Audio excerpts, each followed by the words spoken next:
Join me for the Pledge of Allegiance. I pledge allegiance to the flag of the United States of America and to the republic for which it stands, one nation, under God, indivisible, with liberty and justice for all.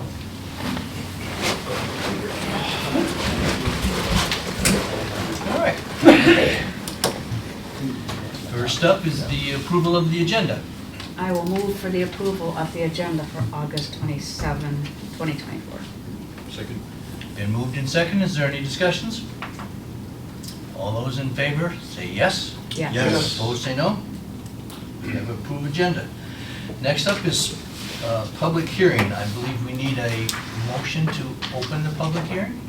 Or not? I believe the mayor can just open it. Yep, I think you can just open. Okay. Yep. All right, we are open for public hearing on the Commercial Rehabilitation District. Scott, would you like to give us a little dissertation on this? I will. The Commercial Rehabilitation District, and I'm going to use my cheat sheets and go off of the Michigan Economic Development Corporation's little two-pager.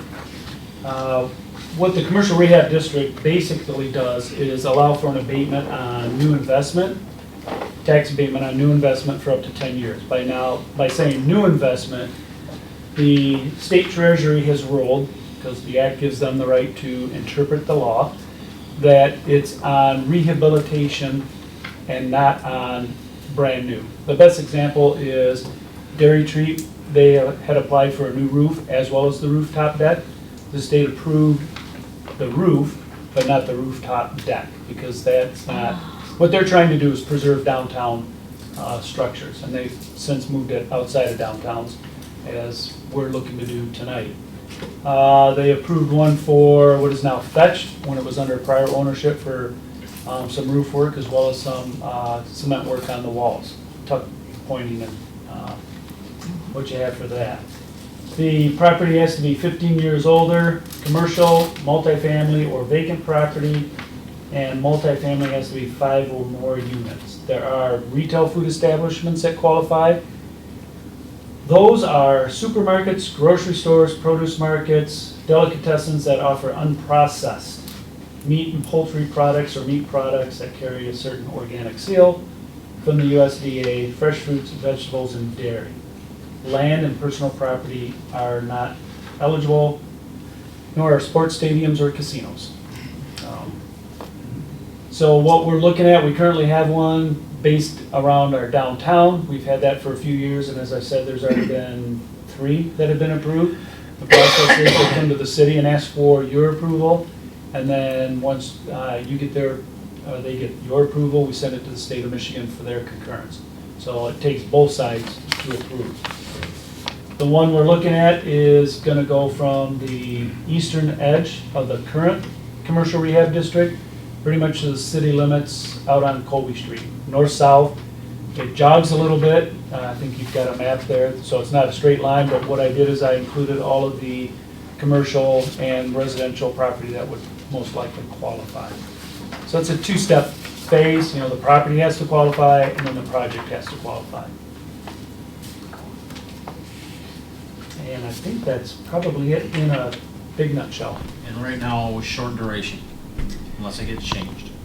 Yeah, and I haven't heard or seen anything, but it does sunset in that no new commercial rehab tax abatements can be granted after December 31 of 2025. Correct. If somebody went into an existing building and it was a totally different business than what was there before, would that qualify? It would, as long as it met one of these eligible criteria. Restaurants on the face do not qualify. They talk about, somewhere in here it talks about offices, for engineers, research and development, warehousing, parts distribution, retail sales, etc. So yeah, the change of ownership and a change of use doesn't disqualify it, providing it still meets the criteria. Question? Scott, what would be an appropriate timetable for, like, if we say we want to do this, and then, you know, we would entertain projects, what would be, you know, when would we see something happen possibly? If you move for approval tonight of the district, then we send that to the state of Michigan, and then they basically approve it by receipt of it. And after that point, anybody can make application. And it's a short process from our perspective. If somebody submitted one, we would submit it to the council at the very next available council meeting. I have a question. It's a tax abatement for 10 years then for any of these? It can be up to 10 years. Oh, up. The city council has the right to say, well, you know, it's not a big project, we're only gonna go 5 years. Is it 50% or 100%? It's 100% on the rehabilitation improvements. Okay. Thank you. Yep, So we can do any year of abatement? correct. Okay. Yep, up to 10. And that's on the value of the improvement, not the overall tax bill. Okay, okay. So they wouldn't get, Half of their taxes on it, okay. There's no way to even estimate how much money this would involve. How much money would be kept out of the general fund for that time? Because we don't know how many projects it would be or anything. Yeah, at this point, there's no way to guess. Once somebody submits an application, like Harwood Flats, Dairy Treat, and Lisa Schwartz, Golden Fetch prior, once they submit it, then we can run those numbers. And is there much in the way of legal expense to set this up? No, none at all. Okay. And quite I mean, honestly, I shouldn't say none at all, very little. So our attorney doesn't get paid? Not really involved, it's not, yeah. Yeah. A lot of what we've done so far has not really involved the attorneys, but it could. I mean, we've always got something budgeted for legal expenses in pretty much all of our funds. Can I ask just an off tangent question? yes. Is there anything like this for neighborhoods? There's, Residential neighborhoods? and I'd have to do some research. I think there's the neighborhood enterprise zones. And I think that's about the only thing. What is that? I think that's an incentive program with the state of Michigan, and I'd have to do some research to get some more details on it. Back in, I'm not sure when they recodified all of the TIFAs, you know, the brownfields, the commercial corridors, they got rid of a lot of them, because I think the state's starting to get away from that, so I don't have a whole lot of hope that this will be renewed. But I mean, it's a local tool. The taxes don't really affect the state operations as much as they would local city, schools, fire, ambulance, everything else. I'd be interested in knowing more about Yep, I can look that up. This is a public hearing, correct? Yes, sir. So anybody from the audience can come up and ask questions or comment or whatever. It's not Yes. just for us here. That's correct. So anybody in the audience that has questions concerning this is your opportunity to present those questions and hopefully get a Okay, just as you were discussing that, my name is Jim Schmidt, I live over on Division Street there. I'm not quite catching, or I didn't catch, when or what are the boundaries of this new district? essentially it goes from the city limits down to Whitehall Township? the city limits this direction. that direction. That direction To the alley between Livingston and Baldwin, yeah, so. north and south. block and a Okay, half so that it way. wouldn't be outside of our city limits? No. No, Okay, that answered my question, thank you. yes. Does anyone else have any questions? Would a project need to be completed by the end of next year, or would it just need to be started or planned, or? It needs to be started. The abatement actually, like any abatement is incremental. December, help me out, what's tax day? December 31st. So if somebody's got, let's say, $1 million project, and they get approval for the 10 years, and in that first year, they've only got $800,000 completed, that's what they'll get an abatement on for that year. The following year, if they get to the $1 million, then they would get the full $1 million. So it's kind of it's an incremental based upon the completion and the start date. I think with any construction project, it has a time limit that from the time they take out a permit, they have so long to, it's not an indefinite period to do the work that they request the permit to do. Well, that can be a gray area.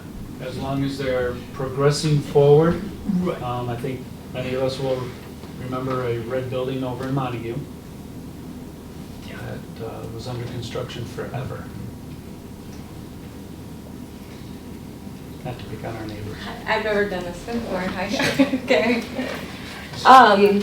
And my letter said 6:30, so I apologize for being late, but I missed part of it. We live right on corner by Bonen's. Okay. I guess I'm kind of wondering what this is about because we missed it, I guess. Yes. Sorry. No, I'll give an even briefer. Yeah, brief is fine. The businesses, retail establishments, and certain offices and multifamily, if they do certain improvements, primarily restoration of the building, then the value of that could be tax exempt for up to 10 years. So if somebody were to do a new roof for $50,000, that could qualify to be tax-free on that $50,000 for 10 years. Okay. Or for whatever amount we decide, right, Scott? I think your only option here is for the actual term.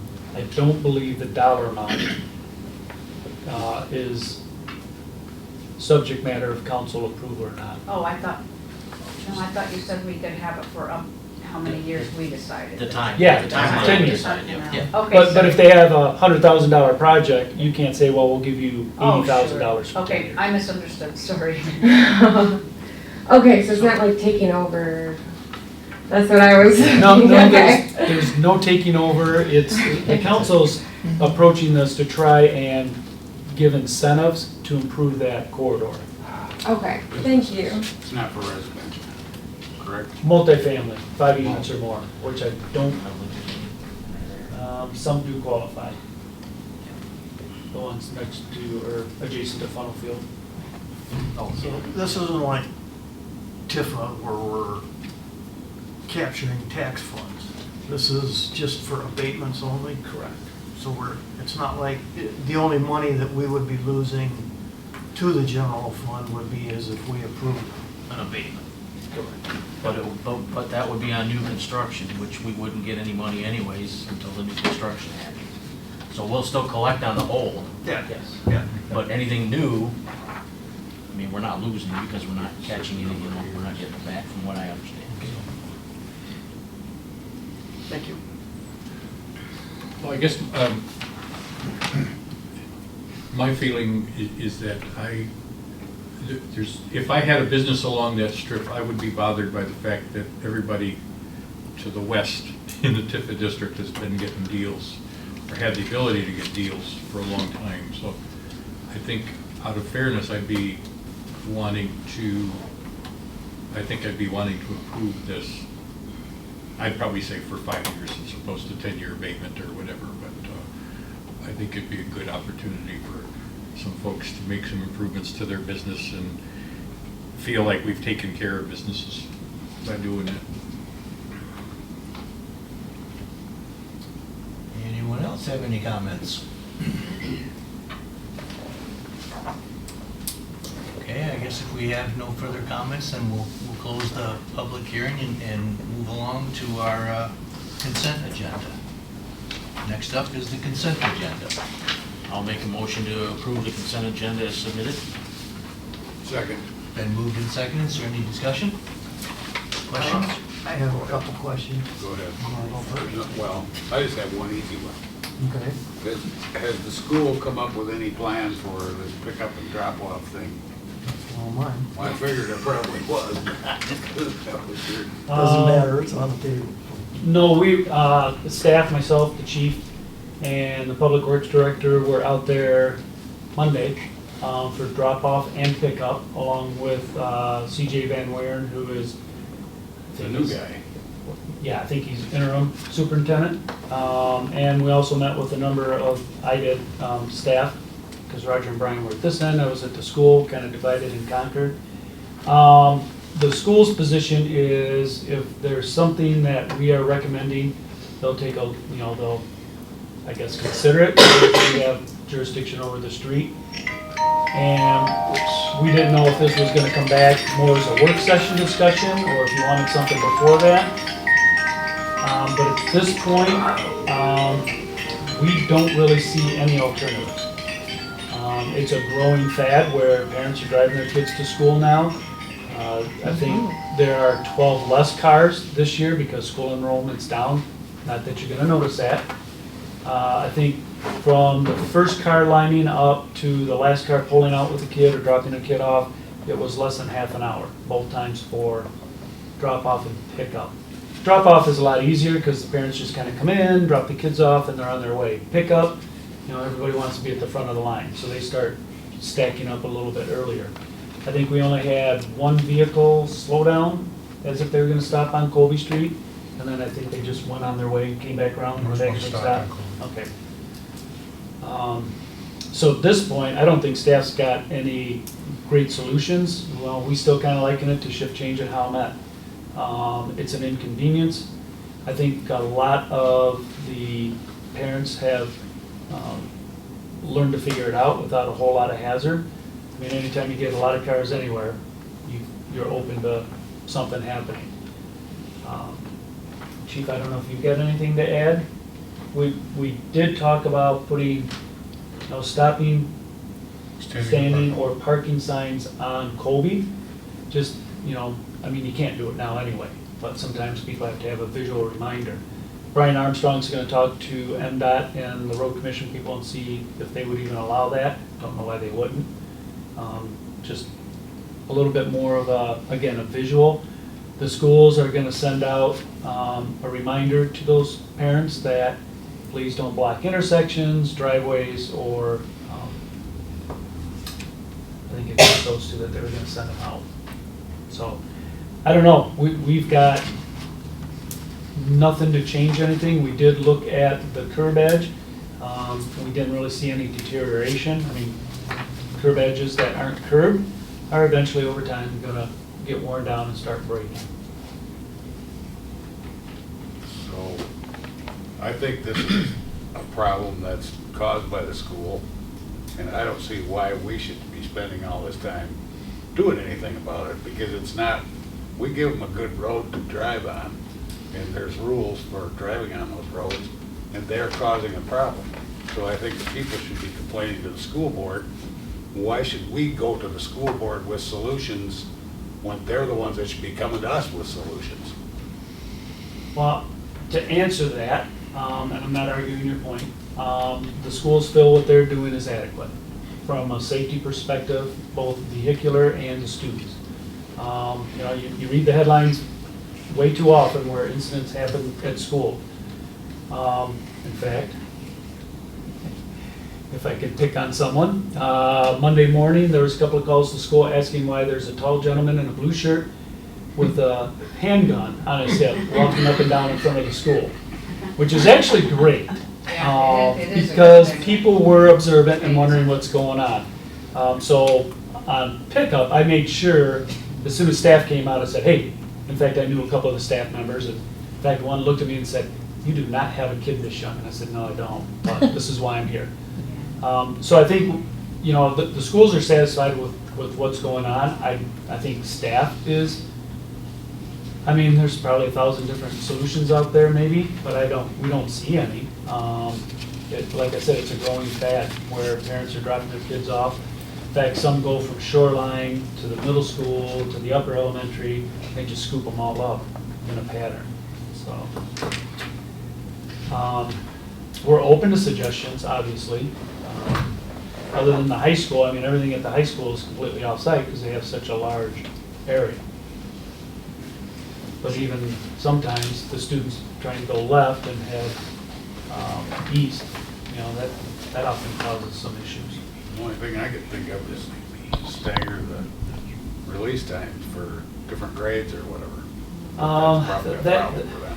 No, See, they that- want us to come up with solutions. Well, Well, there's mine. Well, they're not asking for solutions. They're fine with the way it is. This city council, at least a couple of you, have expressed a concern.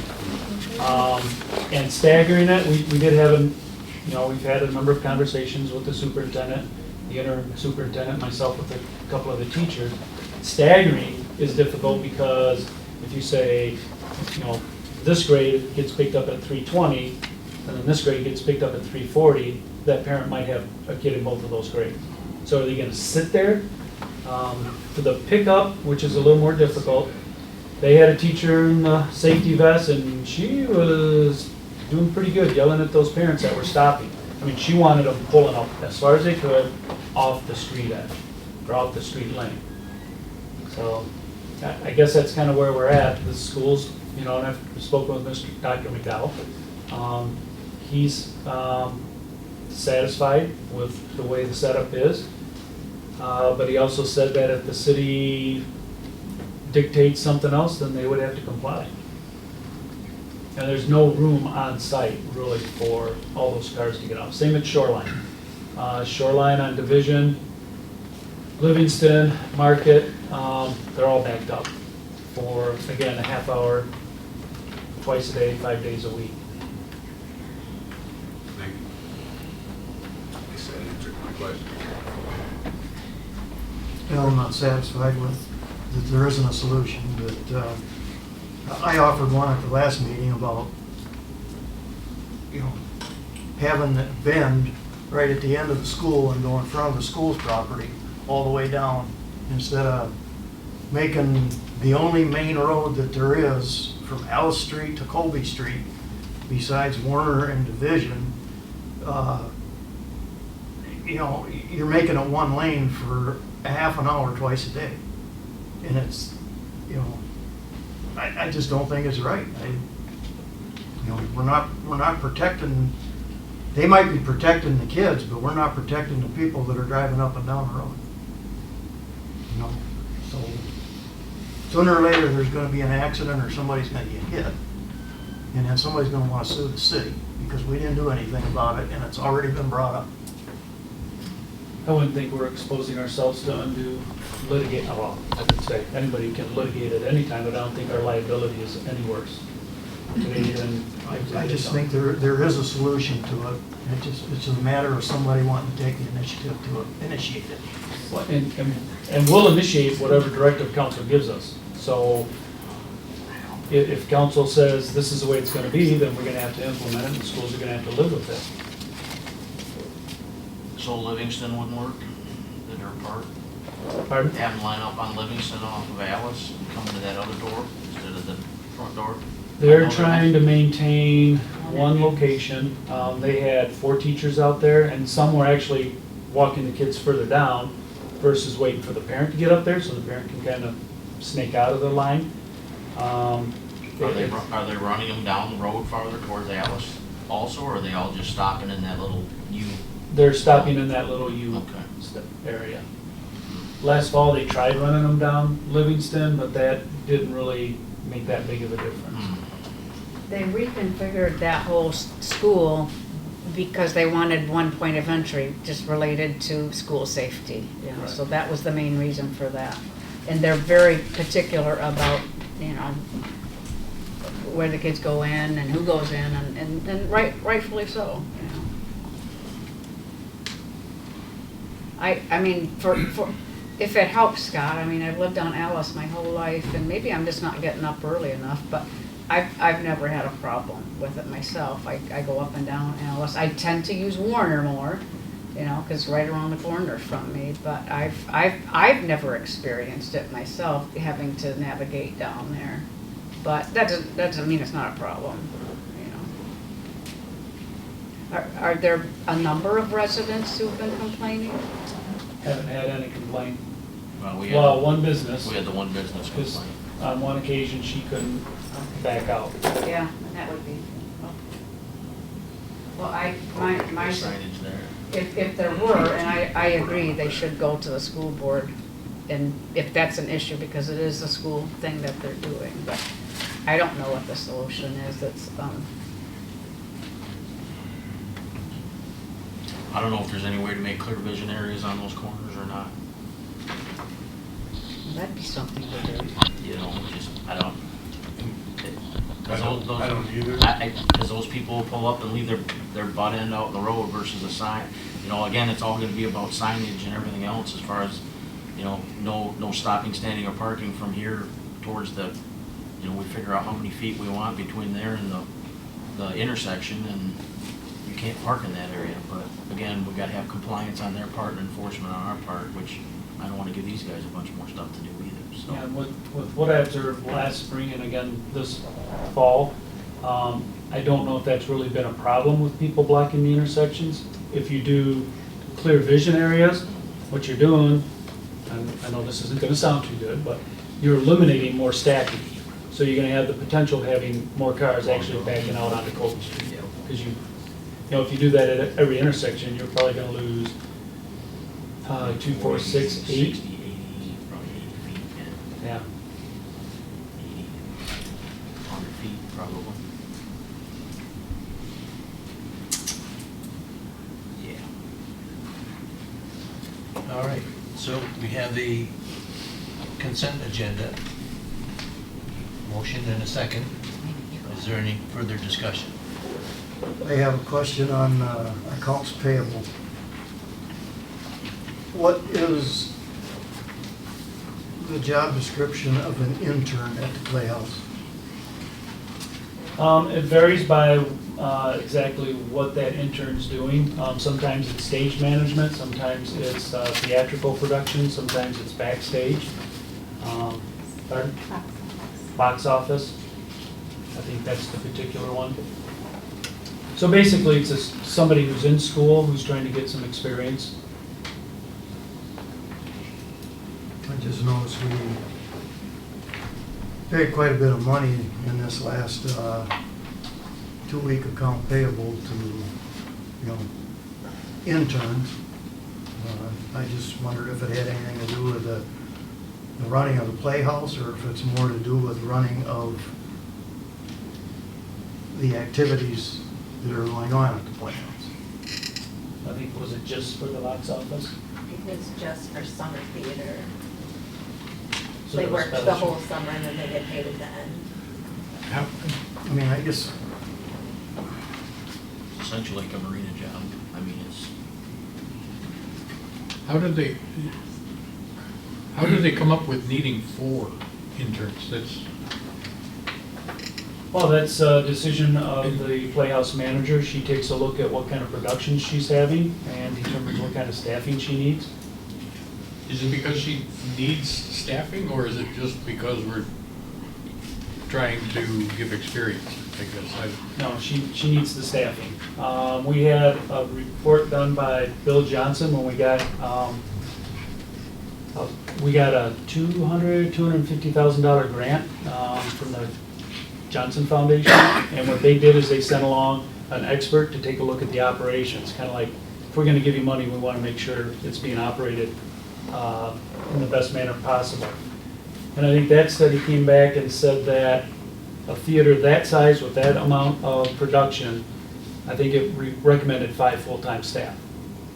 So of course we said, no, we're not there yet, love to be there, support 5 full-time staff. So Beth pretty much gets by with herself being a one-woman act, with Cindy Beth there as support, and then interns during the summer, as well as stage managers, costumers. It does take a village to run a theater. We'd be probably paying out more if we had, quote, regular staff, wouldn't we? Do you know anything about the line, they've got box office sub for none such? And they paid $488 for that. Was that is that for the whole summer? I mean, maybe that's more specific than you know right off, but is that somebody selling tickets for one show? Yeah, where, oh. So, okay. Yep, that would have been, Brooke, who's got a better handle on the finances, said that was a 2-weekend, 8-day show, or 8 days. So that person probably worked 8 days at the box office.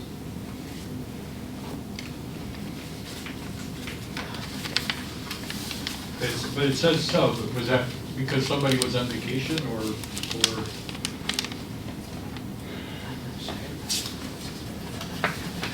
I'm just kind of curious. It seems like a lot for substitute if that's what that means. We would have to look into that.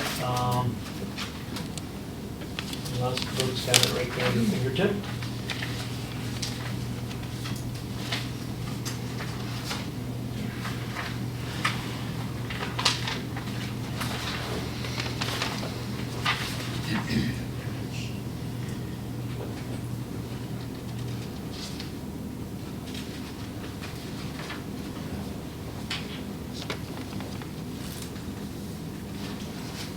It's only $244. Ah. Yeah, it says service box office sub, by the contract. And I don't know if that means that she substituted for that week because the regular, do we have another box office person? Couldn't make it? Yes, Okay, she may have been in that way. gotcha. Regular. Yep, so this person did sub for the box office for that period. July 12 through 14 and 19 to 21. 68.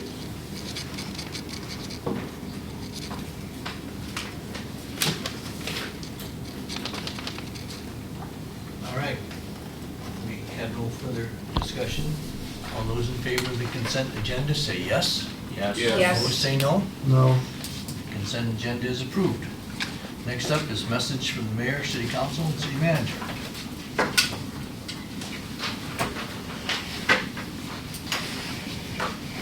Tanya? Okay, just two things. One is short and one is long. The short one is just a reminder that, sorry, that I think it would be good for at least council to know what a notification plan might look like in the event of emergency. Now, I know some people said that we wouldn't have known about this. Somebody else told me it was on TV, the extreme storm that we had.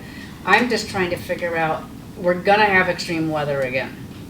I would like to know what our plan is. Maybe we need to hear from Renee from the county as a presentation of what they're doing, but I understand that they have the emergency plan, the 300 plan. That's not what I'm talking about, the 300-page plan.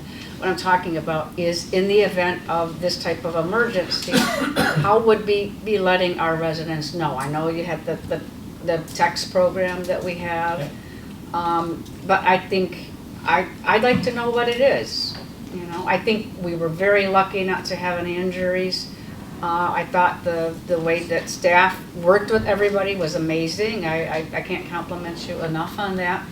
But I'd like to know going forward, what's the plan if we see another emergency that we might need to notify people about? And I would like to explore, you know, what communities are still using warning sirens and things like that. I'm also thinking about how my dad lived independently until he was 89. But he was hard of hearing and he didn't have the physical dexterity to have a cell phone. So, you know, we have different populations with, you know, a variety of needs, and I want to know how we're reaching those folks. And I don't know, maybe I know, Tom, you've talked to Renee, would that be good to see if she could come and chat with us? Yeah, I would think so. Okay, and if that's something that council wants, I think she's in charge of county emergency management. It wouldn't hurt to know what she's doing, how that relates to us.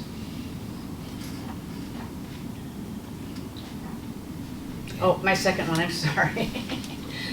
Oh, okay. I don't know if people know this, but this year, 2024, is the 10th anniversary of White Lake being delisted off the list of Great Lakes areas of concern. There were 43 of these areas noted in a treaty between the US and Canada because we had pollution problems. And I was involved a long time ago. I had kids that weren't even in school and helped to start an advisory council to work with state and local government to kind of address. Some cleanup had happened. You all know we had Hooker Chemical and some pretty egregious examples. We also had issues with municipal sewage, but there was more that needed to be done. And I was involved with a lot of people. By the time we got off the list, I had grandkids. So, and it was a big deal. And there are people who were involved in that who are gone now. Good people. We had hundreds and hundreds of meetings. It was a lot of work. And we are considered a success story in the Great Lakes because we work collaboratively with state and local government. So the official date was October 30th, 2014. I would like to ask for some thoughts on how we acknowledge this in our community. I think we need to remind people of what happened and the successes. I think it doesn't hurt to maybe even mention some issues that still need some attention going forward, like toxic algae in the lake, which is a problem with both White Lake and Muskegon Lake at times. So I'm open to suggestions. Certainly, maybe we could work with the other townships in the city of Montague. And I'm hoping maybe the mayor will raise his hand and say, I'll do something. I'll do something. What is it you would like me to do? Appoint Tanya to the committee. Oh, no, not another committee. Things don't happen without champions. You definitely have been a champion, and I hope you'll continue to be a champion for this. You want me to do this? I would be very grateful if you were willing to do that. I think it's something that it definitely needs to be acknowledged, and I know you had a large impact on that happening. So It was a big deal for our community. I think it's appropriate that you continue to follow up on it. But I'm going to need some help. I'll help however I can. Are you going to be on the committee? Okay? Okay, got that. And anybody else who wants to be on the committee? What? Yes, ma'am. So White Lake Association, Yes. and I'm one of the board, Yes. we've already gotten funds to be the first lake to be tested after delisting.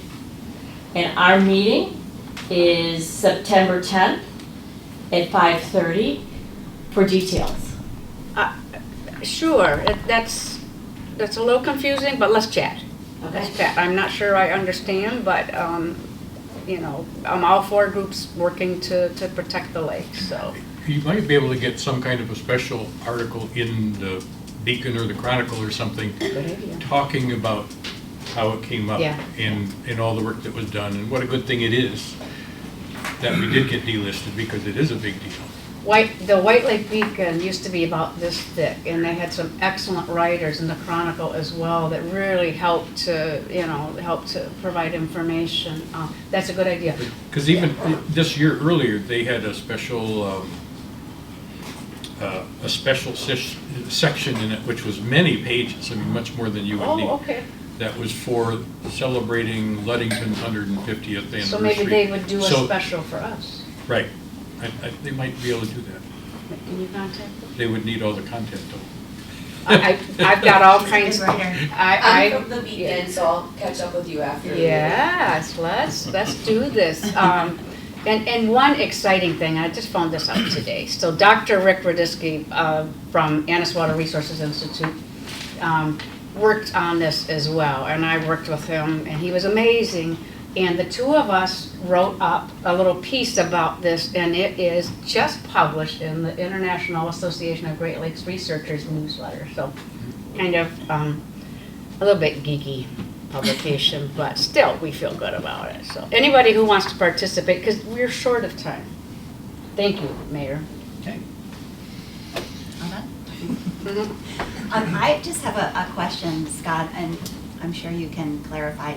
I'm curious to understand, you know, when it rains on the Monday night when Fetch has their outside concert, how does that exchange with the theater work? I saw, my question is prompted last accounts payable, there was a payment made to the artist, and it made me wonder, how does that exchange work?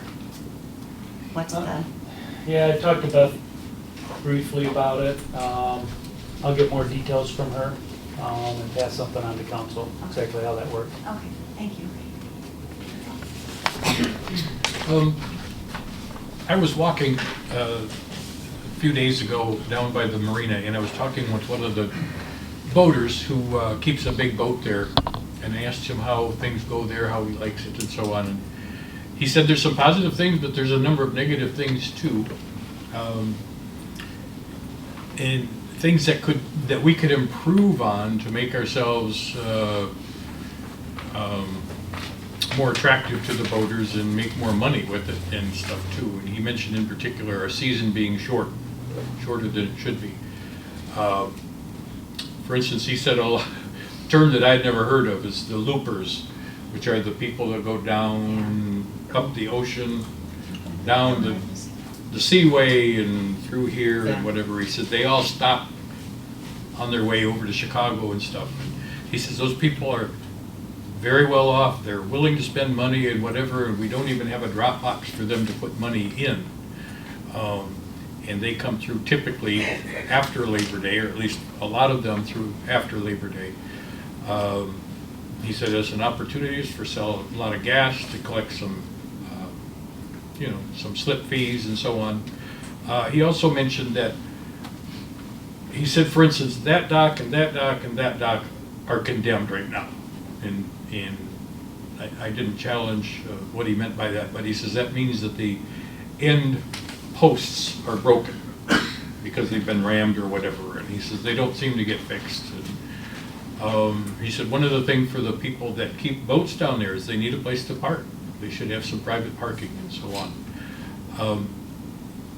But his indication was that people from the city haven't made an effort to find out what is needed and how they can improve it. And I know there's a marina committee, a marina board, but it sounds like there's some opportunities to make things better. I was hoping that he would be here today because I invited him to come and talk, but he's not here. But his wife is. Oh, Bonnie. This is his wife, Bonnie. Yes. I'm Bonnie Conley. Craig's my husband, and that's who you talked to. He had a client meeting tonight that he couldn't get out of. But yeah, the condemned docks, because of those posts, they can't be rented out. So they're missing out on seasonal slip fees or transient slip fees for boats that could be using those docks, but they can't be used. They had a seasonal boat, they had to move to a different slip, and then because it was condemned, and so the condemned slip then just sits vacant for the season. And there are boats that get turned away. I've had my nephew comes over from the Howell area to fish, and he's been turned away saying we don't have any open slips. But there are slips that could be fixed. My husband fixed ours with a couple of 2x4s and some bolts. So it's not an expensive fix. So he's frustrated about that. There are, in the postseason loopers, people are just shocked that they can come in and not pay anything.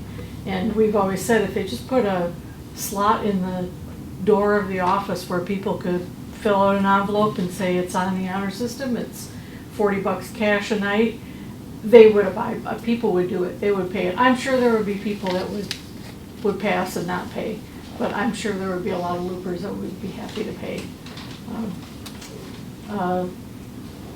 Parking for boaters is a frustration whenever there's events, and then there's private events, there's birthday parties and weddings and things like that, and we can't leave the marina area on days like that because we can't get a parking spot when we come back. So that's frustrating. The bubblers are constantly clogged, and I think this is maybe the 5th set of bubblers that we've seen get burned out. So it's expense. You're spending money, throwing good money after bad, season after season, because they don't get cleaned out during the week. They just get all clogged up and then the motors burn out and they sit there. So that's an issue.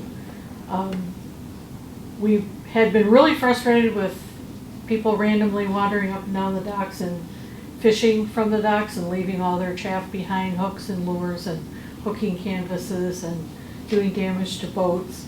But the new signs that were approved, and whoever did that, thank you so much, because that's been a tremendous help.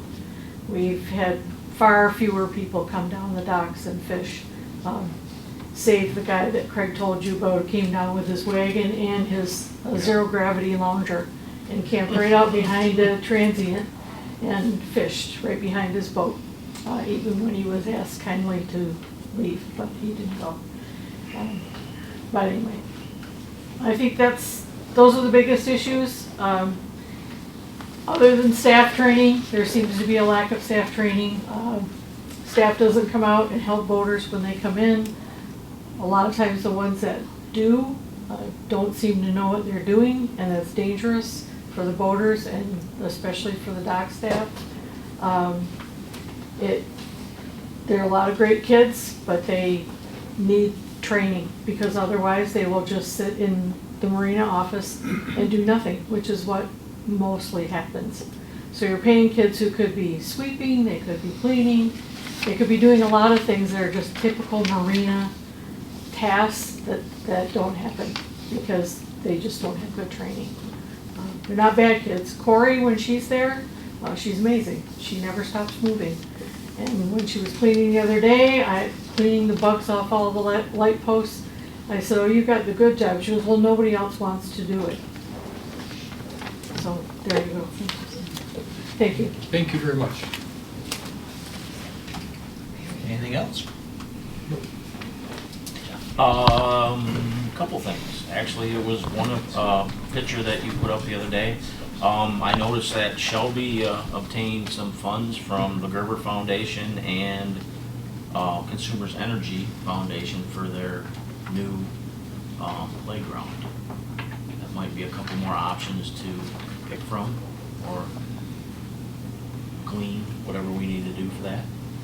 That'd be nice to, like G Park we talked about last week or 2 weeks ago. I mean, we get some money from them. We can put their name up just like Shelby did. So the other thing, nobody else has mentioned it. Warner Street is awesome. It's going to be a speedway. Sorry, Roger. Already is. It's beautiful, but yeah. It's gorgeous. I do appreciate the people at the bottom of the hill that put up a thanks to the worker sign. I thought that was pretty cool as well. I'll give them kudos for that, and that's really all I have. I have nothing. Steve? I have nothing tonight. City manager, do you have anything? Nothing this evening, Your Honor. Okay, no. For me, I want to say thank you for all the people that came here. We want your input. As far as myself personally, I'm happy to meet with any member of this community at their convenience, at their preferred location at any time, and discuss any issues that you have with you. I'm available. Call City Hall, make an appointment. I'll be happy to talk with you on any subject. With that, we'll move on to public comment. Now, I know we've had a number of individuals come after the fact that thought the public hearing was at 6:30, so if you're here to ask questions about that, this would be an opportunity to come and ask your questions. Yes? I actually have a suggestion for the school for parking. I was thinking they could maybe swap where the buses drop off, all that parking area for pickup anyways. All the parents park there and then walk up to the building to get their students. And I only suggest that because my girls did go to Montague and it worked really well. But drop off in the morning at the elementary, you just drive through. But then I think parents could park and then the buses could go to where parents normally drop them off in that little curve. I think that could stop a lot of the traffic, because I have my daughter ride the bus just because the line was so crazy. The first day we rode on a scooter and we passed everybody. So yeah, I think that would probably work better than what it is now. And then for the warning, I don't know, I grew up in New Era and we had sirens. It went off every night at 6 o'clock, so I don't know if that's possible, but that was a suggestion for that too. Okay, thank you. Thank you. Anyone else have any public comment or questions? Yeah. Two issues that came up was first the schools and the parking, or the dropping off the kids. I live on Division and Market, real close there. And in the morning, it's ridiculous. In the afternoon, it's ridiculous. Now, with the idea and the mentality of this is a small town, this is a schools, we help each other out, that's the one side of it. And I tend to lean that way. I try to remember around 3:15 to 3:45, stay away from Elizabeth, stay away from Division and Market, Livingston. However, I'm from the old school. We have newer people moving in. And given the opportunities for tempers and such, it is quite dangerous where people would have the tendency to drive down, say for instance, Livingston on the wrong side of the road, heading towards the school, and then they turn to get on Market and it's closed up. Where are they going? You got people coming out of the elementary school. It could cause a lot of frustration. I have had the opportunity to try to drive down Elizabeth. I don't live in that neighborhood, so I was surprised when last year I'm like, oh my God. I ended up going down the alley and diverting around, but not everybody's going to do that. I realize it's not an easy solution, but just as a witness of the possible angst that can erupt from such a situation, especially if someone's in a hurry, whatever. The other topic would be the sirens, the notification. For a number of years I worked for Shaw, older people. We had to deal with an issue as far as the fire sirens. Those people don't hear real well. Without notification, they're not going to move.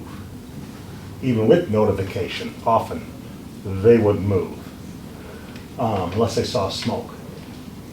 So it's something that I feel it needs to be addressed. I have sent an email to Miss Gavin there, then Miss Keegan, and I left a phone message with her this morning.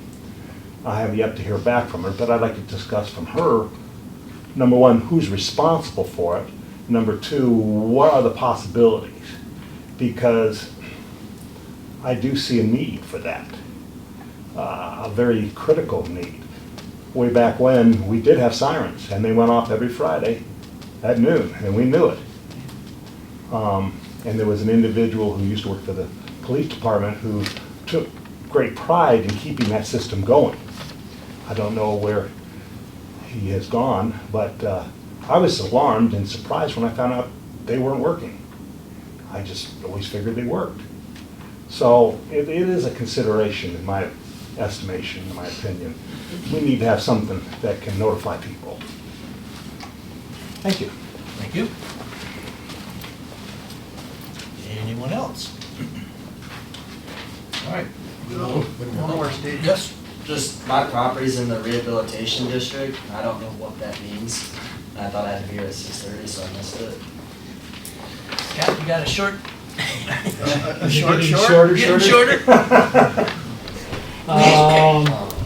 If the district is adopted tonight, then what that will allow is for certain qualified rehabilitation and improvements to receive up to a 10-year tax abatement, 100% on that improvement.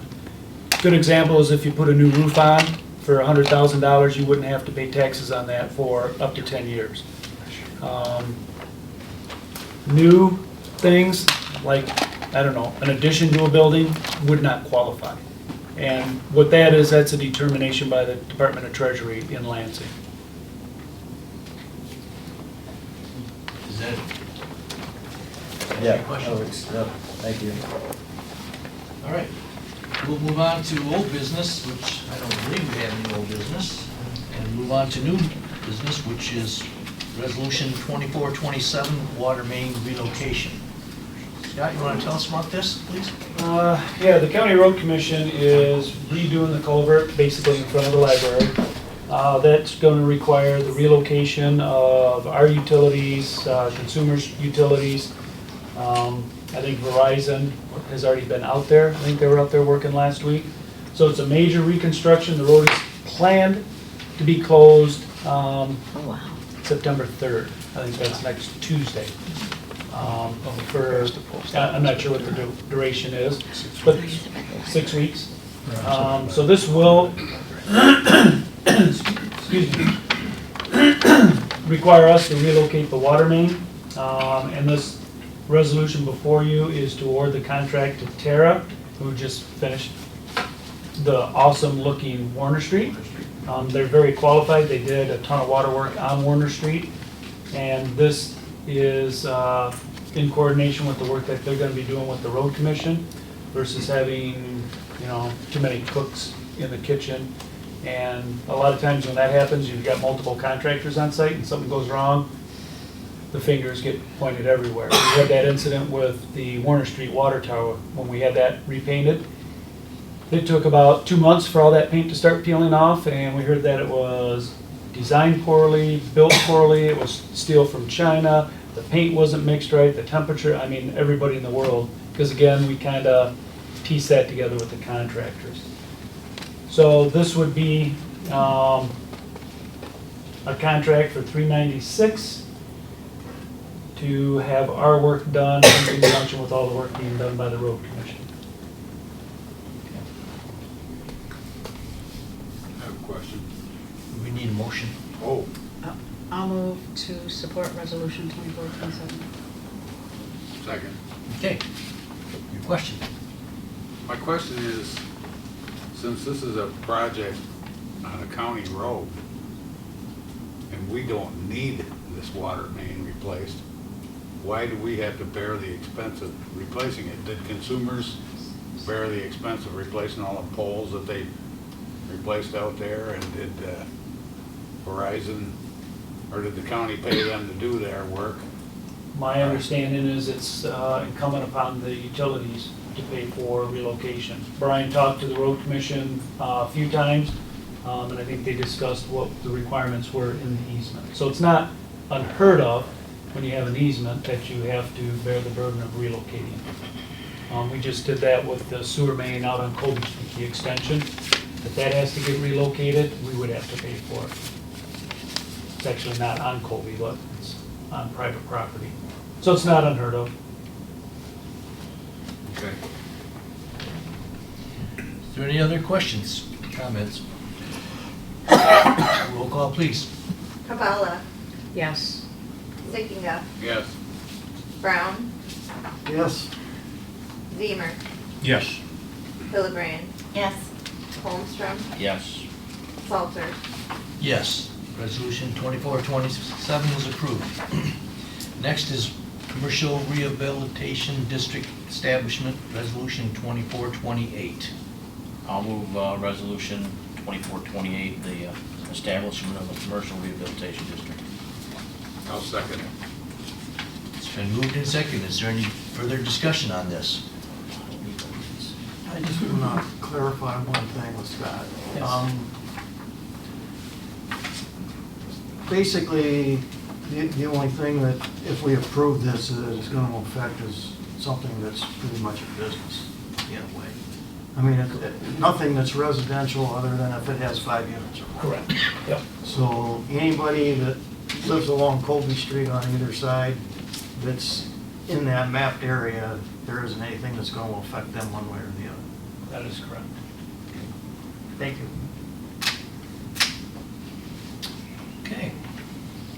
If there is no further discussion, roll call, please. Holmstrom, Yes. Stickinga, Yes. Brown, Yes. Zemer, Yes. Hillebrand, Yes. Kabala, Yes. Salter. Yes. Resolution 2428 is approved. Last minute. Anyone have anything that they would like to say before we adjourn? Oh, I had one thing I forgot. Okay? Is there gonna be a neighborhood meeting for the country club folks? Brenda's still working on that. Okay. She was speaking with the gentleman, this morning. Okay, good to get it going soon though, because just to see if there are things we can help with. Yep. Okay, good, thank you. Nothing else? Thank you all for coming. We're adjourned. Thank you.